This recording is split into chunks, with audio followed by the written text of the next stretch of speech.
जय माता दी दोस्तों। ओम नमः शिवाय। आप सभी का बहुत बहुत स्वागत है। आज हम सभी भक्तजन गुप्त नवरात्रि के दिनों में माता दुर्गा की रोज सुनी जाने वाली कथा को सुनेंगे।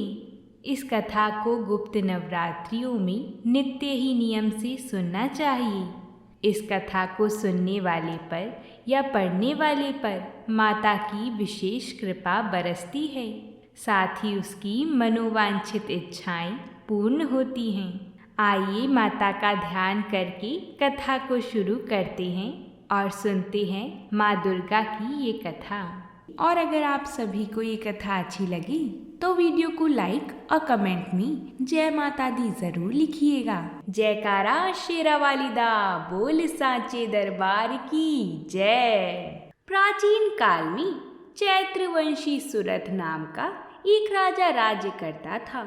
एक बार उनके शत्रुओं ने आक्रमण करके उनका राज्य हड़प लिया और उन्हें युद्ध में हरा दिया। राजा को बलहीन देखकर उनके दुष्ट मंत्रियों ने राजा की सेना और उसका खजाना अपने अधिकार में कर लिया, जिसके परिणाम स्वरूप राजा सुरथ दुखी और निराश होकर वन की ओर चले गए और वहां महर्षि मेधा के आश्रम में रहने लगे। एक दिन आश्रम के निकट राजा की भेंट समाधि नाम की एक वैश्य से हुई, जो अपनी स्त्री और पुत्रों के दुर्व्यवहार से अपमानित होकर वहां निवास कर रहा था। समाधि ने राजा को बताया कि वह अपने दुष्ट स्त्री और पुत्र से अपमानित होने के बाद भी उनका मोह नहीं छोड़ पा रहा है।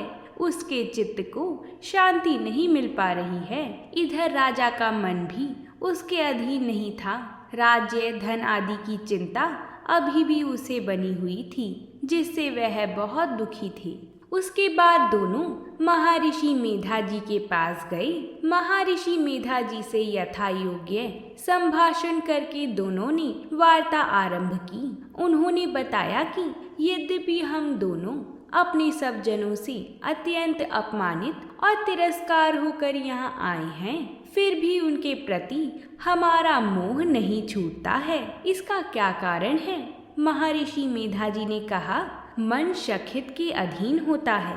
आदि शक्ति भगवती के दो रूप हैं, विदा और अविदा। विदा ज्ञान का स्वरूप है तथा अविदा अज्ञान का स्वरूप है। अविदा मोह की जननी है, किंतु जो लोग माँ भगवती को संसार का आदि कारण मानकर भक्ति करते हैं, माँ भगवती उन्हें जीवन मुक्त कर देती हैं। राजा सुरथ ने पूछा, हे भगवन, वह देवी कौन सी है जिसको आप महामाया कहते हैं? हे ब्राह्मण, वह कैसे उत्पन्न हुई और उनका क्या कार्य है? उनके चरित्र कौन कौन से हैं? हे प्रभु, उनका प्रभाव, स्वरूप आदि सबके बारे में हमें विस्तार पूर्वक बताइए। महर्षि मेधा जी बोले, हे राजन, वह देवी तो नित्य स्वरूप है। उनके द्वारा यह संसार रचा गया है, तब भी उसकी उत्पत्ति अनेक प्रकार से होती है, जिसे मैं बताता हूँ। संसार को जलमय करके जब भगवान विष्णु योग निद्रा का आश्रय लेकर शेष शैया पर सो रहे थे, तब मधु कैटभ नाम के असुर उनके कानों के मैल से प्रकट हुए और वह श्री ब्रह्मा जी को मारने के लिए तैयार हो गए। उनके इस भयानक रूप को देखकर ब्रह्मा जी ने अनुमान लगा लिया कि भगवान विष्णु के सिवाय मेरा कोई रक्षक नहीं है, किंतु विडंबना यही थी कि भगवान सो रहे थे। तब उन्होंने श्री भगवान को जगाने के लिए उनके नेत्रों में निवास करने वाली योग निद्रा की स्तुति की। परिणाम स्वरूप तमोगुण की अधिष्ठात्री देवी योग निद्रा भगवान विष्णु के नेत्र, नासिका, मुख, बाहु एवं हृदय से निकलकर ब्रह्मा जी के सामने खड़ी हो गईं। योग निद्रा के निकलते ही श्री हरि तुरंत जाग उठे। उन्हें देखकर राक्षस क्रोधित हो उठे और युद्ध के लिए उनकी तरफ दौड़े। भगवान विष्णु और उस राक्षसों में 5000 वर्षों तक युद्ध हुआ। अंत में दोनों राक्षसों ने भगवान की वीरता से प्रसन्न होकर उन्हें वर मांगने को कहा।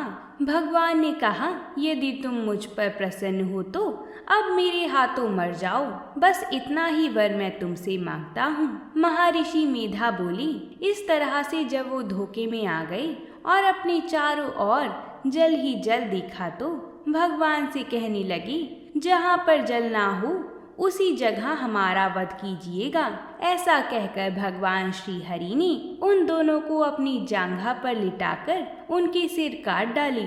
महर्षि मेधा जी बोले, इस तरह से यह देवी श्री ब्रह्मा जी की स्तुति करने पर प्रकट हुई थी। अब तुमसे उनके प्रभाव का वर्णन करता हूँ, सो सुनो।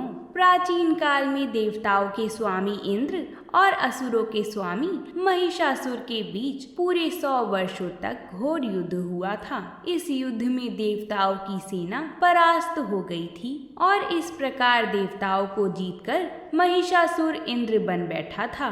तब हारे हुए देवता श्री ब्रह्मा जी को साथ लेकर भगवान शंकर और विष्णु जी के पास गए और अपनी हार का सारा वृतांत उन्हें कह सुनाया। उन्होंने महिषासुर की वध के उपाय की प्रार्थना की, साथ ही अपना राज्य वापस पाने के लिए उनकी कृपा की स्तुति भी की। देवताओं की बातें सुनकर भगवान विष्णु और शंकर जी को दैत्यों पर बड़ा गुस्सा आया। गुस्से में भरे हुए भगवान विष्णु के मुख से बड़ा भारी तेज निकला और उसी प्रकार का तेज भगवान शंकर, ब्रह्मा जी और इंद्र आदि दूसरे देवताओं के मुख से भी प्रकट हुआ, जिससे 10 दिशाएं जलने लगीं। अंत में यही तेज एक देवी के रूप में परिवर्तित हो गया। देवी ने सभी देवताओं से आयोग, शक्ति तथा आभूषण प्राप्त कर उच्च स्वर से गगन भेदी गर्जना की, जिससे समस्त विश्व में हलचल मच गई। पृथ्वी पर्वत आदि हिल गए। क्रोधित महिषासुर दैत्य सेना लेकर इस सिंहनाद की ओर दौड़ा।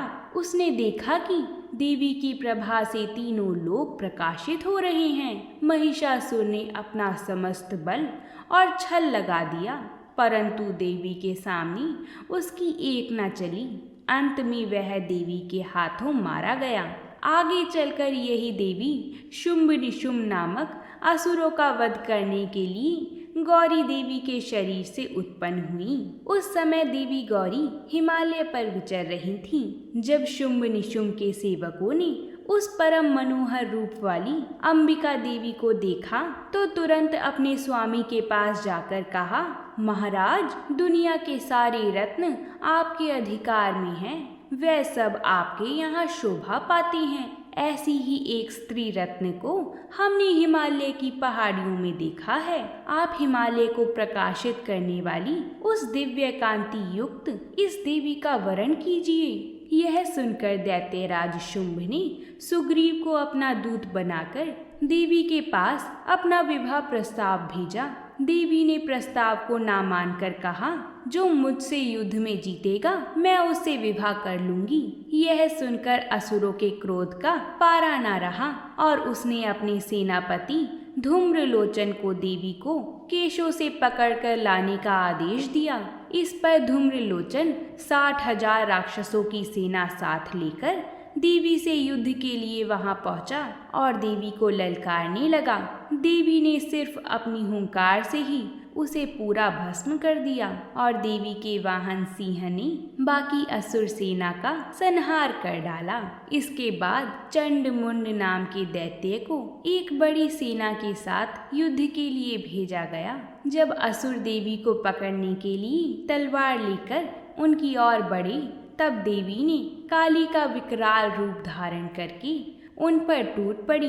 कुछ ही देर में संपूर्ण दैत्य सेना को फिर देवी ने हूं शब्द कहकर चंड का सिर काटकर अलग कर दिया और फिर मुंड को यमलोक पहुंचा दिया। तब से माता काली संसार में चामुंडा के नाम से विख्यात होने लगी। महर्षि मेधा जी ने आगे बताते हुए कहा, चंड मुंड और सारी सेना के मारे जाने की खबर सुनकर असुरों के राजा शुंभ ने अपनी संपूर्ण सेना को युद्ध के लिए तैयार होने की आज्ञा दी। शुंभ की सेना को अपनी ओर आता देखकर देवी ने अपने धनुष की टंकोर से पृथ्वी और आकाश के बीच का भाग गुंजा दिया। ऐसे भयंकर शब्द को सुनकर राक्षसी सेना ने देवी और सिंह को चारों ओर से घेर लिया। उस समय दैत्य के नाश के लिए और देवताओं के हित के लिए समस्त देवताओं की शक्तियां उनके शरीर से निकलकर उन्हीं के रूप में शस्त्रों से सजकर दैत्यों से युद्ध करने के लिए प्रस्तुत हो गईं। इन देव शक्तियों से घिरे हुए भगवान शंकर ने देवी से कहा, मेरी प्रसन्नता के लिए तुम शीघ्र ही इन असुरों को मारो। इसके पश्चात देवी के शरीर से अत्यंत उग्र रूप वाली और सैकड़ों गीदड़ियों के समान आवाज करने वाली चंडिका शक्ति प्रकट हुई। उस अपराजिता देवी ने भगवान शंकर को अपना दूत बनाकर शुंभ निशुंभ के पास इस संदेश के साथ भेजा, जो तुम्हें अपने जीवित रहने की इच्छा हो तो त्रिलोकी का राज्य इंद्र को दे दो। देवताओं को उनका यज्ञ भाग मिलना आरंभ हो जाए और तुम पाताल को लौट जाओ। किंतु यदि बल के गर्व से तुम्हारी लड़ने की इच्छा हो तो तुम्हारे मांस से मेरी योनियां तृप्त होंगी। क्योंकि देवी ने भगवान शंकर को दूत के कार्य में नियुक्त किया था, इसलिए वह संसार में शिवदूती के नाम से भी विख्यात हुई। मगर दैत्य भला कहाँ मानने वाले थे, वह तो अपनी शक्ति के मद में चूर थे। उन्होंने देवी की बात अनसुनी कर दी और युद्ध को तत्पर हो उठे। देखते ही देखते पुनः युद्ध छिड़ गया, किंतु देवी के समक्ष असुर कब तक ठहर सकते थे। कुछ ही वक्त में देवी ने उनके अस्त्र शस्त्र को काट डाला। जब बहुत से दैत्य काल के मुख में समा गए तो महादैत्य रक्त बीज युद्ध के लिए आगे बढ़ा। उसके शरीर से रक्त की बूंदें पृथ्वी पर जैसे ही गिरती थीं, तुरंत वैसे ही शरीर वाला तथा बलवान दैत्य पृथ्वी पर उत्पन्न हो जाता था। यह देखकर देवताओं को भय हुआ। देवताओं को भयभीत देखकर चंडिका देवी ने माता काली से कहा, देवी चामुंडी, तुम अपने मुख को फैलाओ और मेरे शस्त्र घात से उत्पन्न हुए रक्त बिंदुओं तथा रक्त बिंदुओं से उत्पन्न हुए महाअसुरों को तुम अपने इस मुख से भक्षण करती हुई तुम इस रणभूमि में विचरो।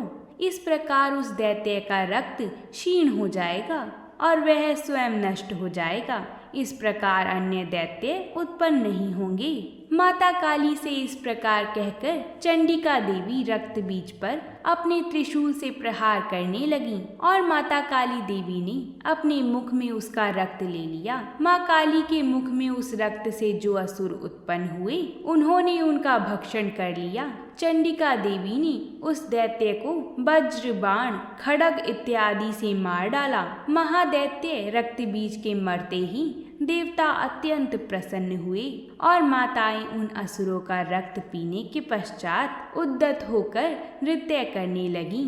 रक्त बीज के मारे जाने पर शुंभ और निशुंभ को बड़ा क्रोध आया और अपनी बहुत बड़ी सेना लेकर महाशक्ति से युद्ध करने चल दिया। महापराक्रमी शुंभ भी अपनी सेना सहित मातृगणों से युद्ध करने के लिए आ पहुंचा, किंतु शीघ्र ही सभी दैत्य मारे गए और देवी ने शुंभ निशुंभ का संहार कर दिया।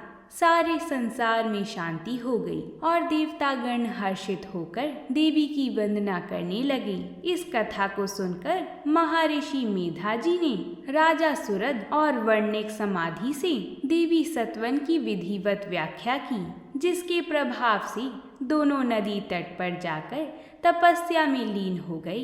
3 वर्ष बाद दुर्गा माता ने प्रकट होकर दोनों को आशीर्वाद दिया। इस प्रकार वर्णिक तो संसारिक मोह से मुक्त होकर आत्मचिंतन में लग गया तथा राजा ने शत्रुओं को पराजित कर अपना खोया हुआ राज्य वैभव पुनः प्राप्त कर लिया। हे माँ दुर्गे, जिस प्रकार आपने राजा और वर्णिक पर अपनी कृपा करी, इसी प्रकार हम पर भी कृपा करना। तो बोलिए जयकारा महामाई दा, बोले सांचे दरबार की जय। अगर आप सभी को हमारी ये कथा पसंद आई हो तो वीडियो को लाइक ज़रूर करिएगा।